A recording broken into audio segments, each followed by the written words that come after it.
Let me tell you about the day I walked into my son's house and found his wife, Ashley, in bed with another man. People always ask me if I was shocked, if I froze, if I didn't know what to do. Hell no. I was furious. The kind of rage that sharpens your mind instead of clouding it. My name is Robert Morrison and I'm 50 years old. My son Tyler had been working double shifts at the hospital for 3 years to give this woman everything she wanted, and this was how she repaid him. I knew right then I wasn't going to let her get away with it. I wasn't going to let her lawyer up, spin some story, and take half of what my son had earned. So I destroyed her. Methodically. Completely. If you've ever watched someone you love get destroyed by a snake, you know exactly why I did what I did next. Some people call it revenge. I call it consequences. And Ashley earned every single one. But let me start from the beginning. Before I go any further, let me know in the comments where in the world you are watching from. And make sure to subscribe because tomorrow I will share a story you don't want to miss. I still remember every detail of that Tuesday afternoon.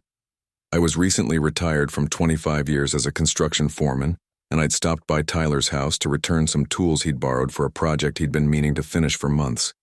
He and Ashley had been married for 4 years, and I'd always had reservations about her. Something in the way she looked at my son's paycheck instead of my son. But Tyler was happy, so I kept my mouth shut. I pulled into the driveway around 2:30, grabbed the toolbox from my truck bed and headed for the garage. I used the spare key Tyler had given me and let myself in through the side door. The house was quiet. Too quiet. "Ashley?" I called out, setting the toolbox down near the workbench. "You home?" No answer. I figured she was out shopping or at the gym, burning through more of Tyler's money on another personal training package or yoga membership she'd used twice before abandoning. Then I heard it, a sound from upstairs. Low voices, a woman's laugh. My jaw tightened. I climbed the stairs, my boots heavy on each step. The bedroom door was half open, and there they were. Ashley, my son's wife, tangled up in the sheets with some guy I'd never seen before. They didn't even notice me at first, too wrapped up in each other. What the hell is this? My voice cut through the room like a blade. Ashley's head snapped toward me, her eyes going wide. The guy, late 20s, decent shape, probably thought he was some kind of player, scrambled to pull the sheet over himself. Ashley grabbed for her robe, her face shifting from shock to something else. Panic, maybe, or calculation. "Robert, this isn't..." "Save it," I said, my voice low and controlled. "I've got eyes, Ashley. I can see exactly what this is." The guy started to speak, his voice shaking. "Look, man, I didn't know she was..." "Shut your mouth," I said, not even looking at him. "Get dressed and get out of my son's house. Now." He didn't need to be told twice. He grabbed his clothes and practically stumbled out of the room, hopping on one foot while trying to pull his jeans on. I heard him clattering down the stairs, then the front door slamming. Ashley stood there, clutching her robe, trying to compose herself. I watched her face shift through emotions, fear, guilt, and then settle on defiance. "You can't just barge in here," she said, her voice gaining strength. "This is my house too." I laughed. Actually laughed. "Your house? Let me tell you something, Ashley. This house was bought with my son's money. Money he earned working 70-hour weeks at the hospital while you stayed home doing God knows what. Apparently I know what now." "Robert, you don't understand." "I understand perfectly," I said, stepping closer. "You married Tyler because he was a doctor with a good income. You played the loving wife while he broke his back to give you everything you wanted. And the whole time you were screwing around behind his back." Her face flushed. "My relationship with Tyler is complicated." "No, it's not complicated. It's simple. You're a cheater and a liar. And you're done." She tried a different approach, softening her voice. "Please, Robert, don't tell Tyler. It was a mistake. It won't happen again. If you tell him, it'll destroy him." "Oh, now you care about destroying him? Where was that concern 10 minutes ago?" "I love Tyler." "You love his bank account," I shot back. "Don't insult my intelligence. I've watched you for 4 years. Every time he came home exhausted, you were asking for more. New car, new jewelry, that trip to Mexico last summer. You drained him dry and gave him nothing in return except lies. She shifted tactics again, her eyes narrowing. If you tell him I'll deny everything, it's your word against mine. And who do you think Tyler will believe? His wife or his overbearing father who never liked me anyway? I smiled. It wasn't a friendly smile. See? That's where you made your mistake, Ashley. You assumed I'm like Tyler, trusting, forgiving, willing to see the best in people. I'm not. I'm the guy who spent 25 years managing construction crews, dealing with liars, cheats, and thieves. I know exactly what you are. I pulled out my phone and held it up. Her face went pale. I've been recording since I walked in this door. Audio, video, everything. Your boyfriend's face, your voice, all of it. She lunged for the phone, but I stepped back. Don't even think about it. You can't do this. Her voice rose to a shriek. That's illegal. You can't record someone without their permission. Arizona's a one-party consent state, I said calmly. Look it up. This recording is perfectly legal. And it's going straight to Tyler, along with the police if you don't cooperate. She stood there, breathing hard, her face twisted with rage. You're a bastard. No, Ashley. I'm a father protecting his son. Now get out of this house. Pack a bag and leave. You've got 1 hour. This is my home. You can't throw me out. Watch me. You've got 1 hour. After that, I'm showing this recording to Tyler. Then I'm showing your parents. Everyone is going to know exactly what kind of person you are. For a moment, I thought she might try to fight me, but she must have seen something in my face. The absolute certainty that I would destroy her if she pushed me. I hate you, she hissed. I don't care, I replied. 1 hour, clock's ticking. I sat in Tyler's living room, waiting for him to come home from his shift. Ashley had packed 2 suitcases and left about an hour ago, hurling insults at me the entire time. I'd ignored every word. Let her scream. It didn't matter. The door opened a little after 7 p.m. Tyler walked in, looking absolutely wrecked. Dark circles under his eyes, shoulders slumped forward like he was carrying the weight of the world. He'd been working in the ER, dealing with trauma after trauma, and he looked like he needed a month of sleep. Dad? What are you doing here? He glanced around the living room, then toward the kitchen. Where's Ashley? Sit down, son. Something in my voice made him freeze. His eyes widened slightly. What's wrong? Is Mom okay? Your mother's fine. This is about Ashley. He sat down slowly on the couch across from me, his medical bag still slung over his shoulder. What about her? There was no easy way to say it, no gentle version of this truth. I caught her cheating on you. This afternoon, in your bed. The color drained from his face. What? I pulled out my phone and queued up the recording. My hand was steady even though my gut was churning. I'm sorry you have to see this, but you need to know the truth. I hit play. I watched him watch it. Watched his face crumble as the reality hit him. Ashley's voice, the other man's face, the tangled sheets. My son, my strong, capable, brilliant son, looked like he'd been shot. I don't understand, he whispered. I know. I'm sorry you had to see that. But you needed to know what she really is. He put his head in his hands. For a long moment, he didn't speak. His shoulders shook once, twice. When he finally looked up, his eyes were red. How long? His voice cracked on the words. I don't know yet, but I'm going to find out. Dad, I loved her. His hands were shaking. I gave her everything. The house, the car, every damn thing she ever asked for. I worked myself half to death so she could have the life she wanted, and this is... I know you did, I said, leaning forward, and she threw it away. But listen to me, Tyler. You're going to survive this. You're going to come out stronger, and she's not going to get away with it. He looked at me, confused. What do you mean? I mean, I'm not going to let her walk away from this with half of everything you've earned. She wants a divorce? Fine. But she's not taking half your assets, half your retirement, half your future. Not after what she did. Dad, Arizona's a community property state. The court splits everything 50-50 in a divorce. Not if I have anything to say about it.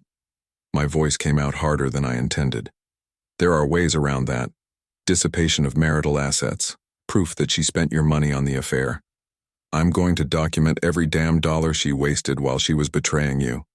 Tyler's expression shifted from grief to something else. Uncertainty. Maybe even fear. What are you planning? I'm planning to make sure Ashley Robinson gets exactly what she deserves from this marriage, I said. Nothing. He stared at me for a long moment.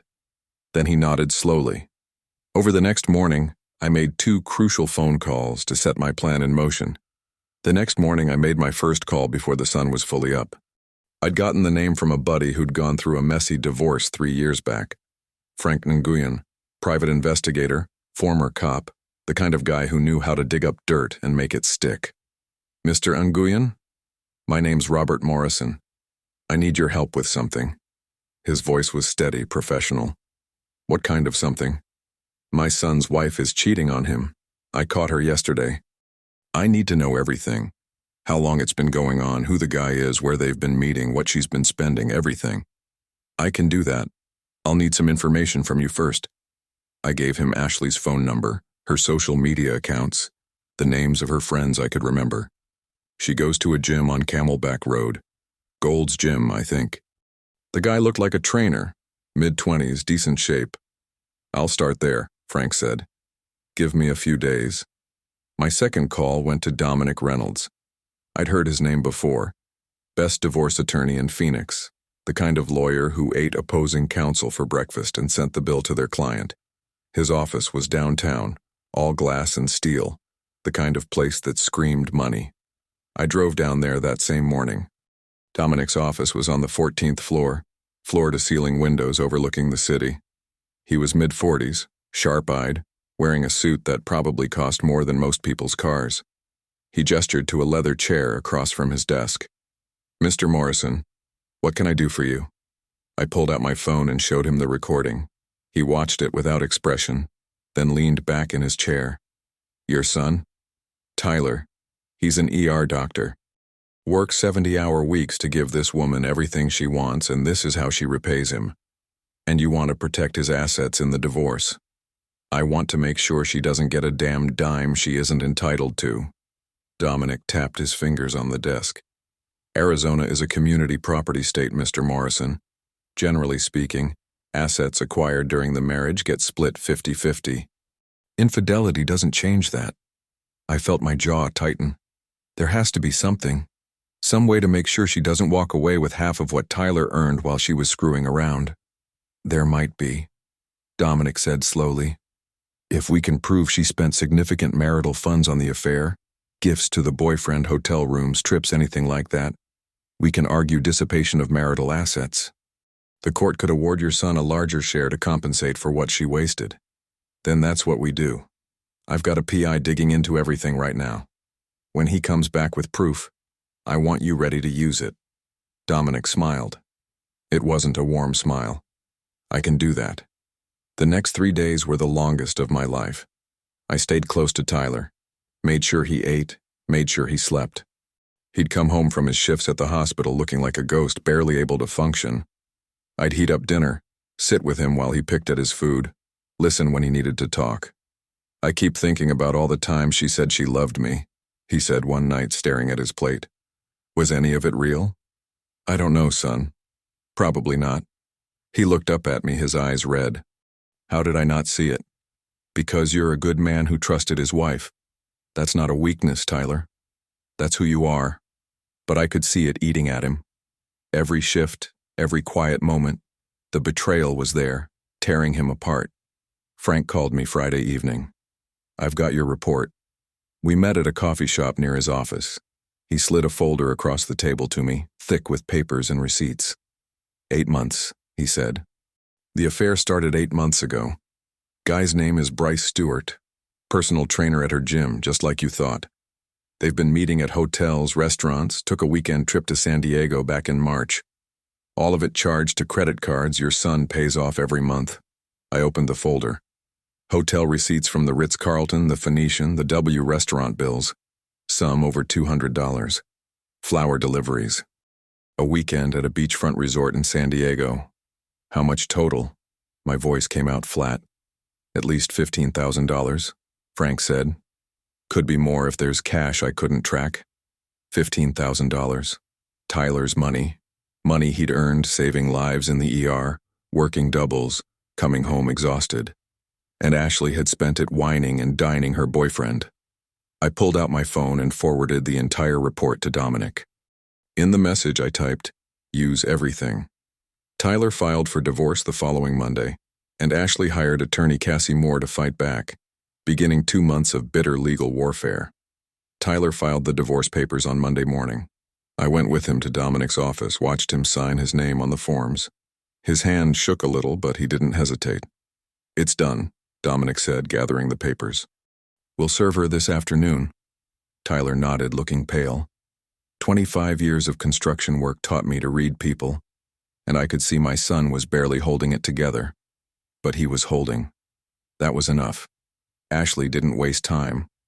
By Wednesday, she'd hired Cassie Moore, an attorney with a reputation for being aggressive in divorce cases, the kind who filed motions just to make the other side bleed money and time. Dominic called me Thursday evening. "We got served with Moore's response. Ashley's contesting everything." "What's she asking for?" "The house, half of Tyler's retirement accounts, spousal support." I felt my hand tighten around the phone. "On what grounds?" "She's claiming she sacrificed her career opportunities to support Tyler's medical training," Dominic said. "Says she's entitled to compensation for that sacrifice. That's complete garbage. Tyler was already in residency when they met. She didn't sacrifice anything except maybe a few hours at the gym." "I know. We'll argue that. But she's going to make this ugly, Robert. Moore doesn't settle easy, and Ashley clearly wants to fight." "Let her fight," I said. "We've got the evidence."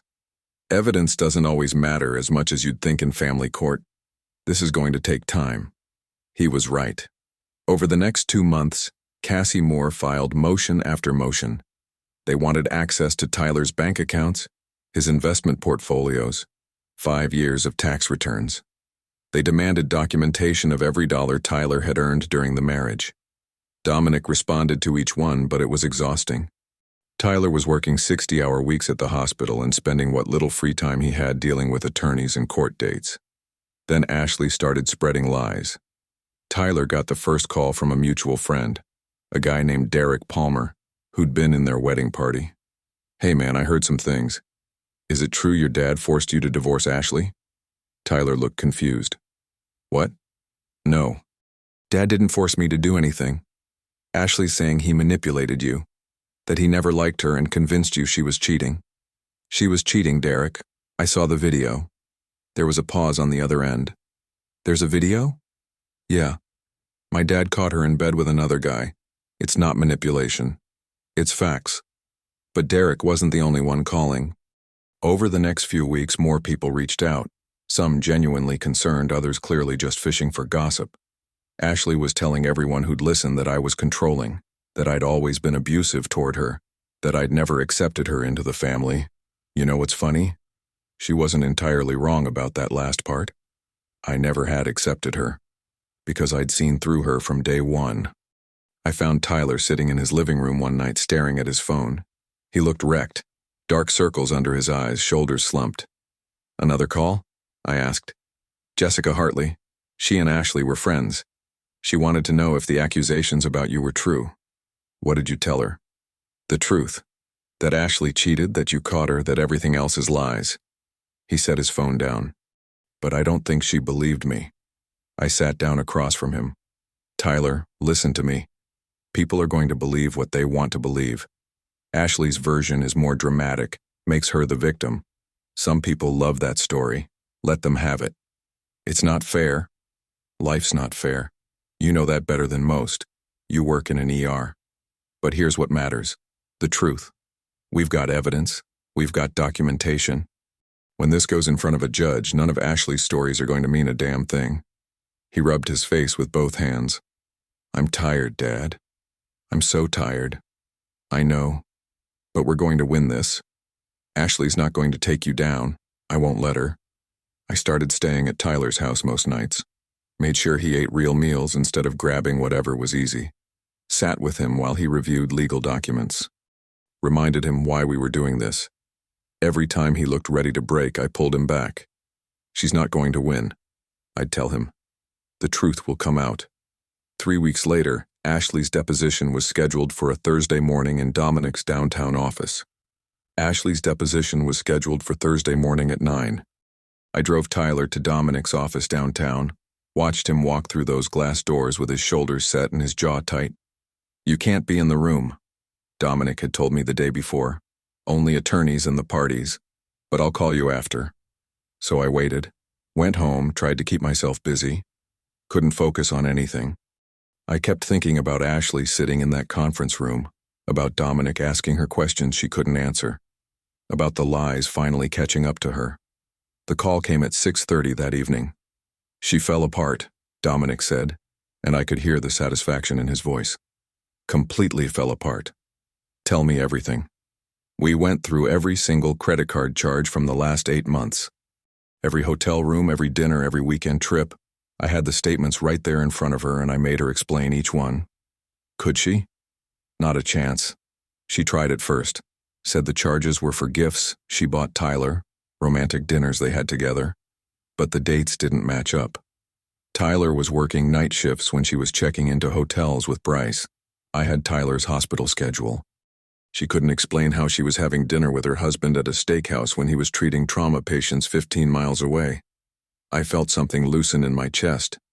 "What did she say when you caught her in the lies?" Started crying, said she couldn't remember the details. Then her attorney called for a break, and when they came back, Ashley changed tactics. Said maybe she got confused about dates, maybe some charges were for her friends, maybe she used Tyler's cards without realizing it. Did that work?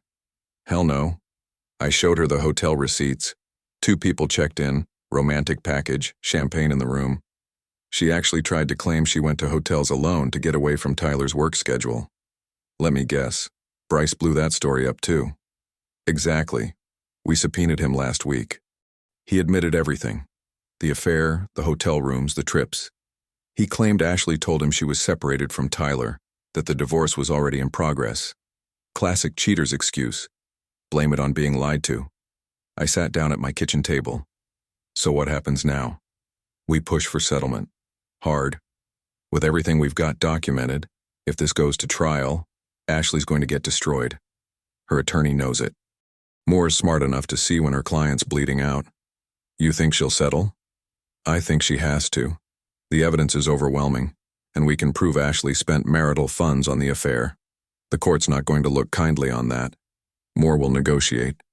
Try to get Ashley something, but she won't push for trial. How long? Give it 2 weeks. Maybe less. Those 2 weeks crawled by like months.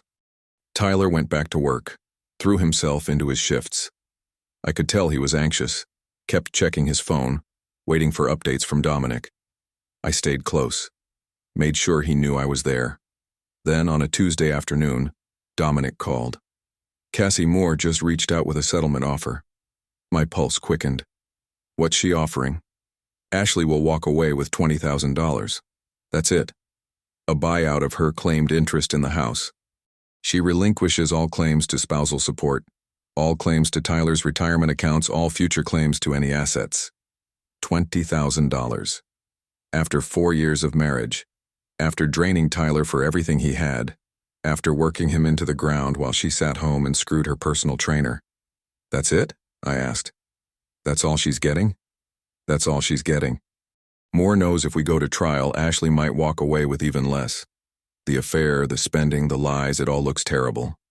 Arizona might be a no-fault state, but judges still have discretion on asset division, and this judge won't be sympathetic. What do you think Tyler should do? Take it, end this. $20,000 is nothing compared to what Ashley wanted.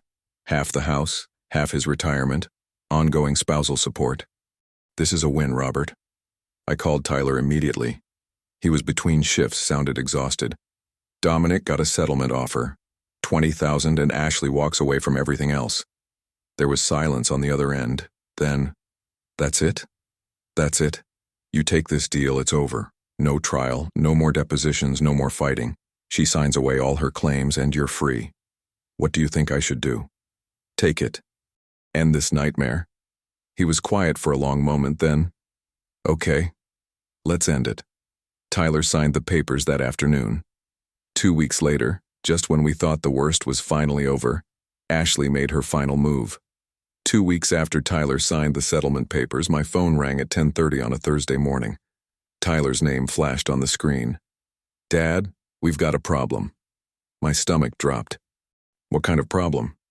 "Ashley filed a complaint with the hospital. She's claiming I was abusive during our marriage, emotionally and financially. That I isolated her from friends and family, monitored her spending, threatened her."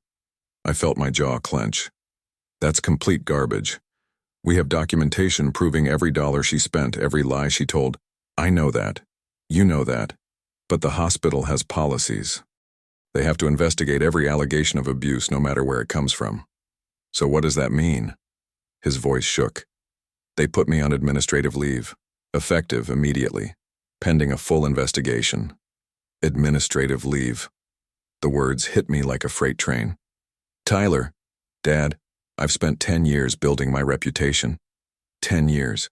I worked my butt off through medical school, residency, everything. And now she's trying to destroy it all with lies." I heard the desperation in his voice, the fear. "Listen to me," I said, forcing myself to stay calm. "We've already proved she's a liar. We documented the affair, the spending, everything." That's what I told them. But they said this is different. This is about workplace conduct, about whether I'm fit to practice medicine. They said even though we proved she cheated in the divorce, they have to take new allegations seriously. Rage flooded through me. Not the hot, impulsive kind.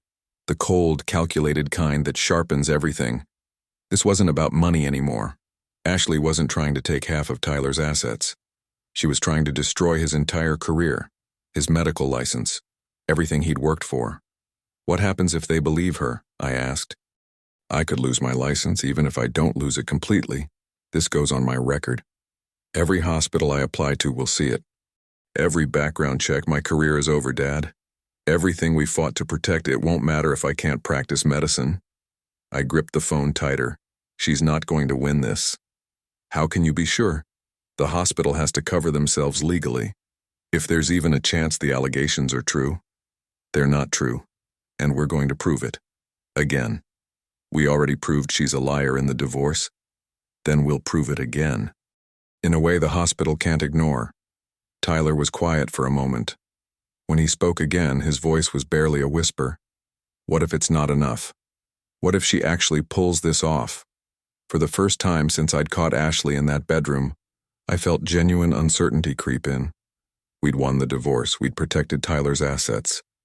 But if Ashley managed to destroy his medical career, none of it would matter. Tyler would lose everything that actually mattered to him, his profession, his identity, his future. But I pushed that uncertainty down. Tyler needed me to be strong right now. "She's not going to pull it off," I said. "I promise you. We're going to make sure she faces consequences for this. Real consequences." "How?" "Let me handle it. You focus on cooperating with the hospital's investigation. Answer their questions honestly. Show them who you really are. I'll take care of Ashley." He exhaled slowly. Okay. You still have the evidence from the divorce? All the documentation we gave Dominic?" "Yeah. I've got copies of everything." "Good. Submit it all to HR. Every hotel receipt, every credit card statement, every lie she told. Make sure they see exactly who they're dealing with." "I will." "And Tyler, this isn't over. Not by a long shot." After I hung up, I sat in my kitchen for a long moment staring at my phone. Ashley had crossed a line. Going after Tyler's money was one thing, but trying to destroy his career, his reputation, everything he'd sacrificed for, that required a different kind of response. I pulled up my contacts and found Frank's number, then Dominic's. Tomorrow morning, first thing, I'd make 2 calls. And Ashley Robinson was about to learn what real consequences looked like. I called Frank and Nguyen at 7 the next morning. "I need everything you can find on Ashley's new life," I said. "Where she's living, who she's with, what she's doing, everything."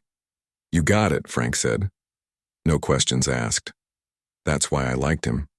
Then I called Dominic Reynolds. "Ashley filed a false complaint against Tyler at his hospital," I told him. "Claimed he was abusive during the marriage. It's all lies and we both know it. Can we sue her for defamation?" "Absolutely." Dominic's voice sharpened with interest. If we can prove her claims are false and that she made them with malicious intent, we've got a strong case. And given everything we already documented in the divorce, the affair, the lies, the manipulation, we can establish a clear pattern of deception. Do it, I said. File the lawsuit, and send copies to the hospital's HR department and legal team. I want them to see exactly what they're dealing with. I'll have the paperwork ready by end of week. True to his word, Dominic filed the defamation suit 7 days later. He included every piece of evidence from the divorce, the affair with Bryce, the $15,000 Ashley spent on hotel rooms and trips, the lies she'd told during her deposition. He laid out a timeline showing Ashley's pattern of manipulation and dishonesty, and he sent copies directly to the hospital. But I wasn't done. I'd been thinking about Bryce Stewart. According to Frank's original investigation, Ashley had been with him for 8 months before I caught them. That was a long time. Long enough for him to believe her lies, to think they had something real. I wondered how he felt when Ashley tossed him aside. I found his number through the gym where he worked and called him directly. "This is Robert Morrison," I said. "Tyler's father. I'd like to meet with you." There was a pause. "Why?" "Because Ashley screwed you over too, and I think you might want to help set the record straight." He agreed to meet me at a coffee shop near his gym the next afternoon. Bryce showed up looking tired. Still in decent shape. He was a personal trainer after all. But there was something defeated in his eyes. He sat down across from me, ordered a black coffee, and waited. "Ashley dumped you after the divorce," I said. Not a question. He nodded. "Yeah. The minute it was final, she ghosted me. Blocked my number, blocked me on social media. Like I never existed. She told you Tyler was abusive, didn't she? That she was leaving him? That you two were going to be together?" Bryce's jaw tightened. "Yeah. She said Tyler was controlling, that he monitored everything she did, that she was terrified of him. She made it sound like she was trapped. I thought I was helping her escape. And you believed her." "Of course I did. Why would she lie about something like that?" He shook his head. "I feel like an idiot." "You're not an idiot. You're just another one of her victims." I leaned forward. "She's trying to destroy Tyler's career now. Filed a complaint with his hospital claiming he abused her during the marriage. Same lies she told you. And the hospital put him on administrative leave while they investigate." Bryce's face darkened. "That's insane. I was with her for 8 months. She never once seemed scared. She wasn't escaping anything. She was having fun. She spent Tyler's money like it was nothing." "Would you be willing to give a statement to the hospital?" I asked, confirming that Ashley lied about being separated, that Tyler never knew about the affair, that her claims of abuse are false. He didn't hesitate. "Yeah, absolutely. She screwed me over too, and I'm done protecting her." Frank called me 3 days later with his report. "Ashley's living with a guy named Victor Williams," he said. "Met him online about 3 weeks after the divorce was finalized. He moved into her apartment pretty quick." "She's already replaced Bryce?" "Looks like it. And she's burning through that settlement money fast. New furniture, new wardrobe, fancy dinners. Same pattern as before." I smiled grimly. "Send me everything."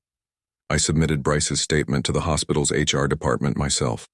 Walked right into their office and handed it over, along with Frank's investigation showing Ashley had moved on to a new relationship almost immediately after the divorce. "This woman is a liar," I told the HR director, a woman named Margaret Poole. "She lied during the divorce, she lied to her boyfriend, and she's lying to you now. My son has never been abusive to anyone in his life. Check his record. Talk to his colleagues. You'll see." Margaret took the documents.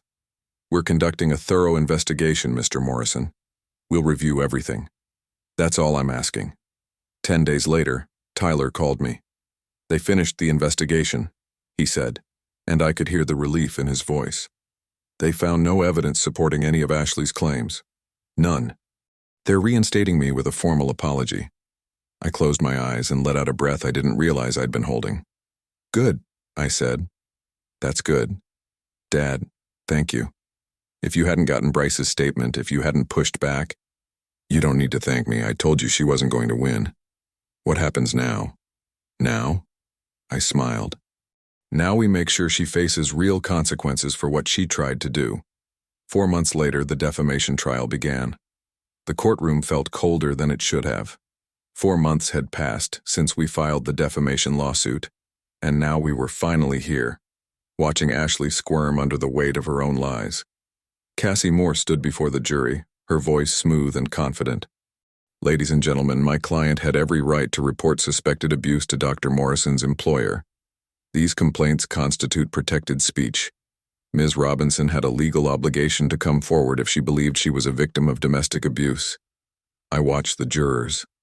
A few nodded. My chest tightened. Dominic would tear that argument apart.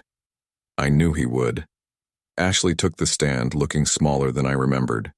She wore a conservative dress, minimal makeup, trying to play the victim again. Same playbook, different courtroom. Dominic approached her slowly, deliberately. Ms. Robinson, when you filed your complaint with the hospital administration, you claimed Dr. Morrison isolated you from friends and family. Is that correct? Yes. Her voice was quiet. Can you provide the jury with a single example of Dr. Morrison preventing you from seeing friends or family? Silence. Ms. Robinson? He made me feel like I couldn't. That's not what I asked.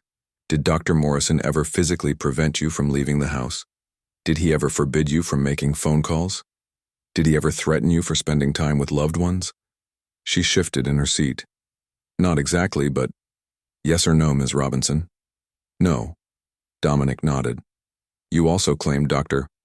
Morrison monitored your spending, yet bank records show you had full access to joint credit cards throughout the marriage. You spent $15,000 over 8 months on hotels, dinners, and trips with Mr. Stewart. Did Dr. Morrison ever question those charges? Ashley's face flushed. He didn't know what they were for. Because you lied about what they were for, correct? Correct? Yes. Dominic's closing argument was surgical. He stood before the jury, his voice calm but cutting. Ashley Robinson knew her claims were false. She knew Dr. Morrison had never been abusive, emotionally, financially, or otherwise. She filed those complaints for one reason only: revenge. Because she didn't get the house. Because she didn't get the retirement accounts. Because she got caught cheating and faced consequences for it. He paused, letting that sink in. She tried to destroy Dr. Tyler Morrison's career, his reputation, his livelihood. She weaponized false allegations against an innocent physician who dedicated his life to saving others. She knew exactly what she was doing, and now she has to face the consequences of those lies. I glanced at Ashley. She sat perfectly still, staring at the table in front of her. The jury deliberated for 3 hours. Tyler sat beside me in the hallway, bouncing his leg nervously. What if they don't believe us? They will, I said. We have everything documented. Bryce's statement, Frank's investigation, the hospital's findings. They'll see the truth. When the bailiff called us back in, my heart pounded harder than I expected. The jury foreman stood. We find in favor of the plaintiff, Dr. Tyler Morrison. Tyler exhaled sharply beside me. We award damages in the amount of $120,000. Ashley's head snapped up, her face going pale. $120,000. She didn't have that kind of money. She didn't have a fraction of it. The judge read the verdict formally, then turned to Ashley. Ms. Robinson, given your current financial situation, the court orders wage garnishment. Your employer will remit a portion of your earnings directly to Dr. Morrison until the judgment is satisfied. Ashley's attorney leaned over, whispering something. Ashley shook her head, looking dazed. The judge continued. Based on your reported income of $40,000 annually as a receptionist, this garnishment will remain in effect for several years. Several years. She'd be paying Tyler back for years. Every paycheck, a reminder of what she'd done, what she'd tried to do. I watched her face crumble, watched the reality hit her. She'd lost everything, the house, the money, the boyfriend, and now this. Tyler leaned back in his chair, closing his eyes. Relief washed over his face. Dominic packed his briefcase calmly. That's what justice looks like, he said quietly. Ashley stood, her legs unsteady. Cassie Moore guided her toward the exit. Ashley didn't look at us. Didn't say a word. Good. There was nothing left to say. 6 months later, everything changed again. 6 months after the trial, Tyler called me on a Saturday morning.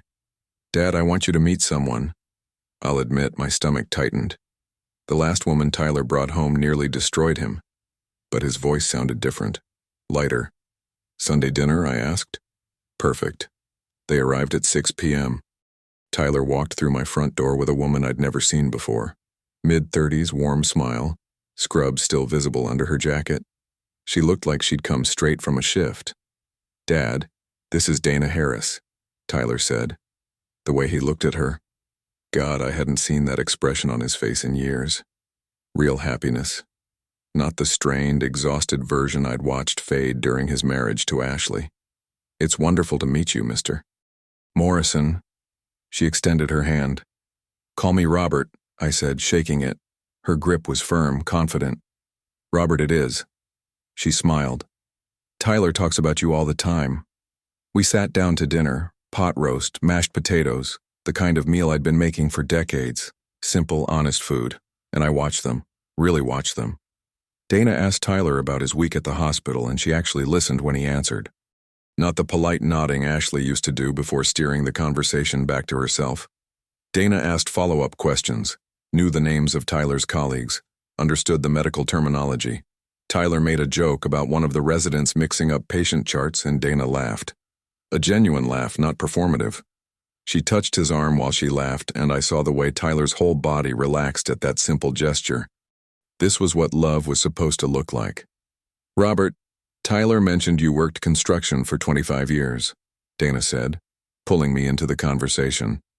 "That must have been incredibly demanding work." "It had its moments," I said. "Taught me a lot about people, who you can trust, who you can't." She nodded, holding my gaze. "I imagine that's a valuable skill in any line of work." Smart. She understood exactly what I meant. We talked for 3 hours, about her work as a nurse, about Tyler's cases, about my retirement. She helped clear the table without being asked. Insisted on doing the dishes while Tyler and I sat in the living room. "She's special, Dad," Tyler said quietly. "I can see that.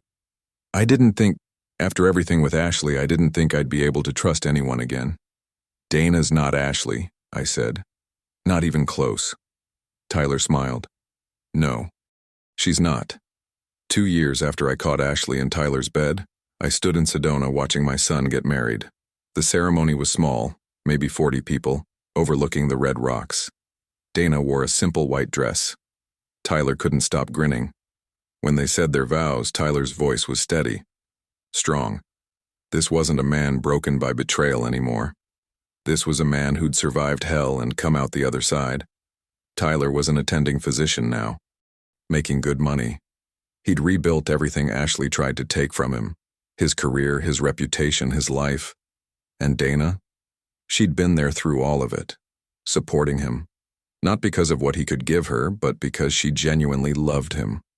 I heard through Frank, who still kept tabs on certain people, that Ashley was still working at that dental office, still making $40,000 a year, still paying monthly garnishments toward the $120,000 judgment. Victor Williams had left her about a year ago when he realized she was broke and bitter. Couldn't offer him the lifestyle she'd once promised. She was alone now, struggling to make rent, struggling to afford groceries after the garnishments hit her paycheck. And she had nobody to blame but herself. Do you know what I felt when I heard that? Nothing. Not pity, not satisfaction, just nothing. Some people might say I went too far, that I should have let Tyler handle it himself, that I was too ruthless, too calculated. Those people can think whatever they want. When someone tries to destroy your son, your child, you don't take the high road. You take the road that leads to justice. Real justice, not the watered-down version people talk about when they've never actually been betrayed. Ashley made a choice when she climbed into bed with Bryce. She chose to lie, to cheat, to drain Tyler dry while pretending to love him. She chose to file false allegations to destroy his career when she didn't get everything she wanted. And I made a choice too. I chose to make sure she paid for every single one of those decisions. I'd do it all again. Tomorrow, without hesitation. Because Tyler's standing up there right now marrying a woman who actually deserves him. He's happy. Genuinely, deeply happy. That's all that matters. Ashley got exactly what she deserved. Nothing. I believe stories such as this find us for a reason. If this one touches you, please subscribe. I share a new one every day. In the meantime, there are 2 stories on the screen that are even better.